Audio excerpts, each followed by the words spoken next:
శరణమయ్యప్ప. నేను నిజామా అయ్యప్ప టెంపుల్ నుంచి వెళ్ళి శబరిమల పాదయాత్ర చేసిన. అక్టోబర్ 11కి స్టార్ట్ పెట్టినాం పాదయాత్ర నిజామాబాద్ నుంచి శబరిమల. 45 days పట్టింది. ఇక్కడ నిజామాబాద్కి రాగానే విజయపాల్ రెడ్డి స్వామి మా బావస్వామి అందరిని అరేంజ్ చేసి పూలతోటి కార్యక్రమం చేసిండు. సంతోషం. దీక్ష 41 days బాగా జరిగింది. అక్కడ పాదయాత్రలో కొన్ని ఇబ్బందులు ఉంటాయి, అయినా తట్టుకొని మేము శబరిమల అయ్యప్ప రానిచ్చిండు. ఇప్పుడు అక్కడ వాటర్లో ప్రాబ్లం వస్తుందని చెప్తున్నారు, వైరస్ వస్తుంది, దాని గురించి చెప్పండి సార్. స్వామి శరణమయ్యప్ప.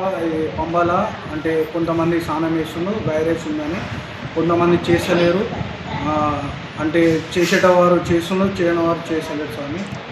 వైరస్ అంటే ఉందో లేదో తెలియదు స్వామి. అంటే కొంతమంది ఉన్నారంటున్నారు, కొంతమంది లేనంటున్నారు స్వామి.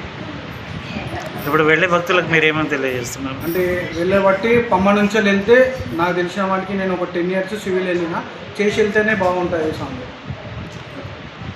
ఈరోజు ఏదైతే మీరు యాత్ర కొనసాగించారో స్వాగత యాత్ర ఎట్లా అనిపించింది? ఈ యాత్ర అంటే కొంచెం బాధ ఉంటుంది, దుఃఖం ఉంటుంది, అన్నీ ఉంటాయి. ప్రతిరోజు అమ్మ నాన్న ప్రతిరోజు గుర్తుకొస్తారు. దుఃఖం అంటే ఏందో అని ఇవాళ గెలిచింది ఈ పాదయాత్రలో. ప్రతిరోజు లేవంగానే అయ్యప్పని మొక్కంగానే ఒక 5 kilometers రాగానే అమ్మ గుర్తుకొస్తుంది, నాన్న గుర్తుకొస్తుంది. ఇది అంటే చిన్న రోడ్ ఇట్లా చూడంగానే అటు పాము కనిపిస్తుంది, ఏం అంటే కనిపిస్తుంది, కిందికి చూసి నడాలి. ఇంకా ఏం వెహికల్ వస్తుందో తెలియదు, ఎక్కడికి వెళ్ళి అంటే ఏం వస్తుందో తెలియదు అని భయం ఉంటుంది. మళ్ళీ మా గురుస్వామిలు చాలా బాగా చూసుకున్నారు. ఫుడ్ కాడ ఆల్టోలు, నైట్ ఆల్టోలు